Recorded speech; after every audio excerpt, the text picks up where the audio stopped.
of the aristocracy was not going to the beach. Then the Americans came and they changed our habits, and when they started to cross the ocean in the beginning of the 20th century. Before, when you crossed the ocean, it was not a cruise, it was not a journey, it was just a journey from New York to Southampton, and then they reached the rest of Europe. The bay is on your right, and you see the two sides of the bay.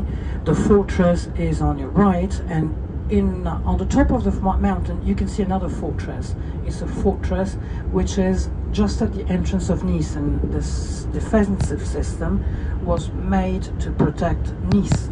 So that fortress on the top has the view on both bays. So when the enemies arrived, of course, when we, you know that Europe, like England, has been a land of struggles for centuries. And the very nice round building that you have in front of you is the place where they had tea in the afternoon, and today it's been transformed into a hotel, into a restaurant. And the building behind is still today called l'Hôtel des Anglais, the British hotel, because of course it's one of the first places where the British arrived. I talk about the British not because you are British, not only because you're British, but because the British are still today one of the main communities of Nice, together with the Russians and the Italians, of course, because the region was under the crown of the Savoy family.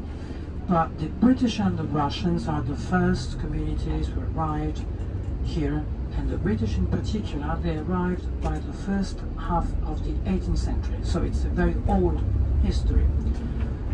Many towns have been, let's say, discovered by British. For example, Cannes, which is today a glamorous town, was just a small village, and when a person coming from Scotland, Lord Brougham, was obliged to stop in Cannes because there was a pandemic in Italy, he was forced to remain in Cannes with his daughter, and this is how he discovered the region, and calling other British from England, the region became what it is today. So many things and many relationships are still today between the French Riviera and in particular Nice and England.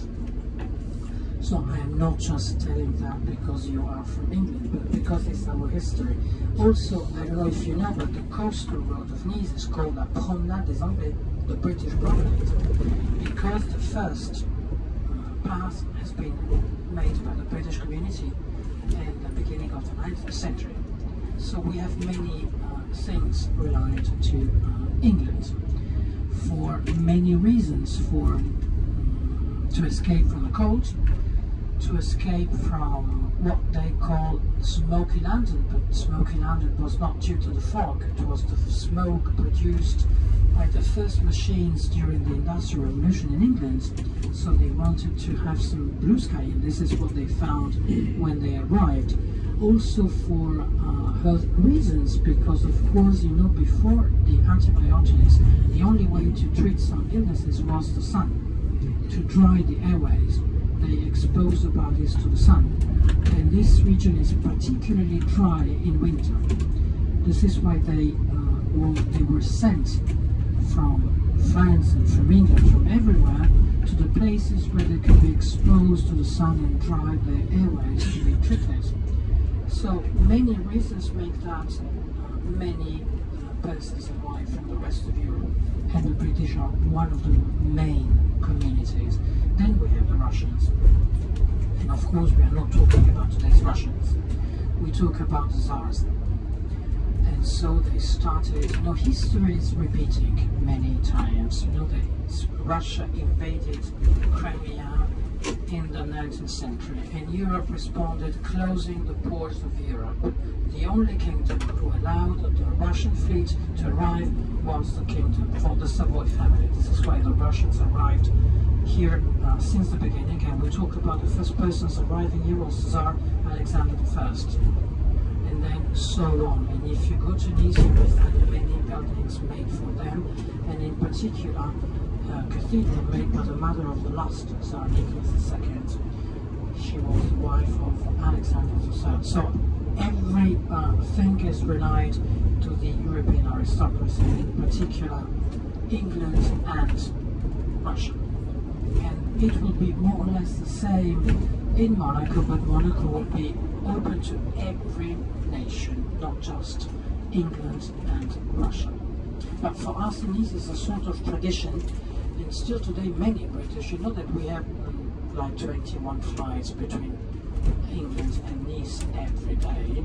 It's probably one of the most common flights, because we can go to London for lunch and come back for dinner every day, because EasyJet and British Airways, they make like, just EasyJet has 21 flights, and then also British Airways has many flights. So it's a very practical way to reach England.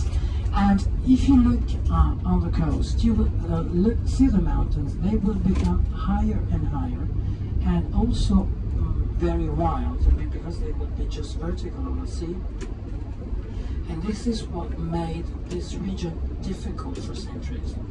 Because of course, when you want to live, forget about the villas and the beautiful mansions that you see today, but if you go back in time and you think, you see the things with the eyes of a person of 3-4 centuries ago, and you try to live in a place, life in the past was easier than today, and more difficult. It depends. I mean, we didn't need any iPhone, airplanes, drones. They just needed to eat, to drink, and to stay alive.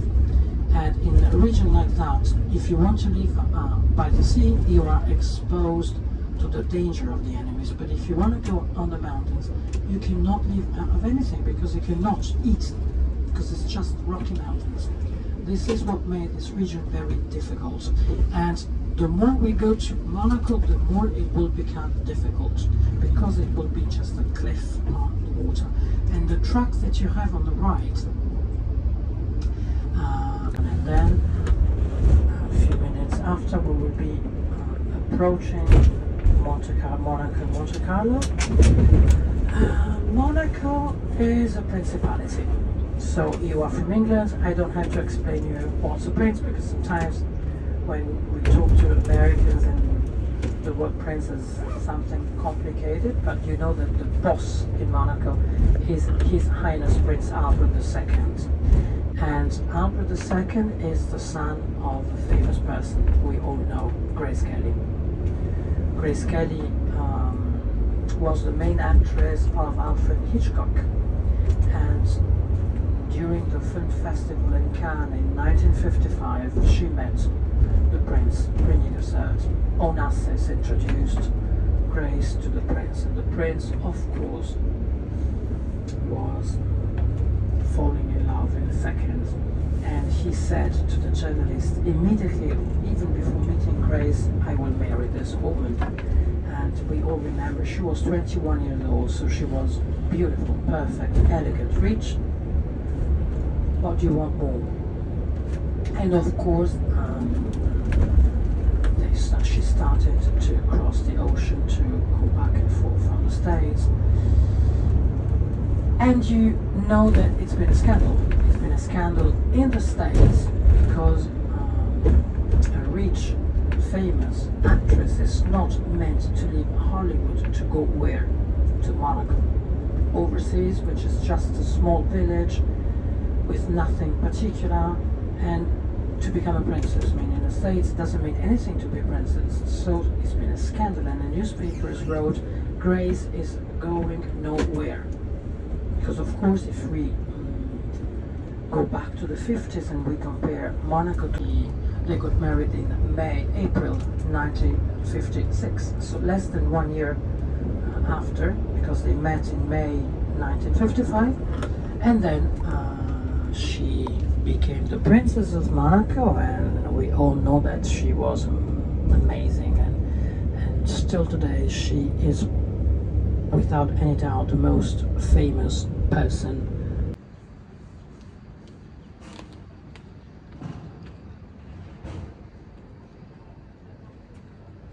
Oui,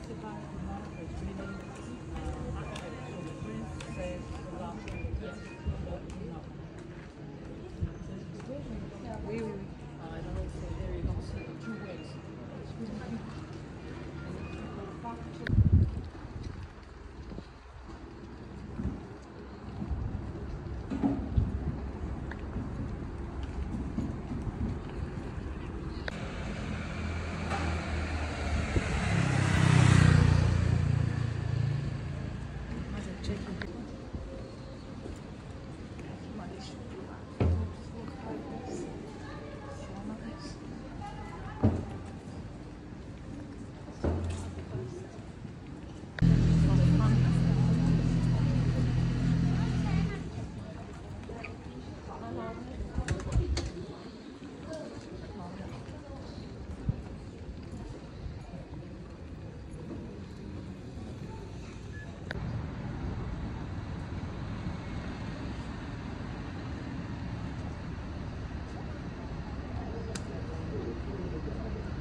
For what?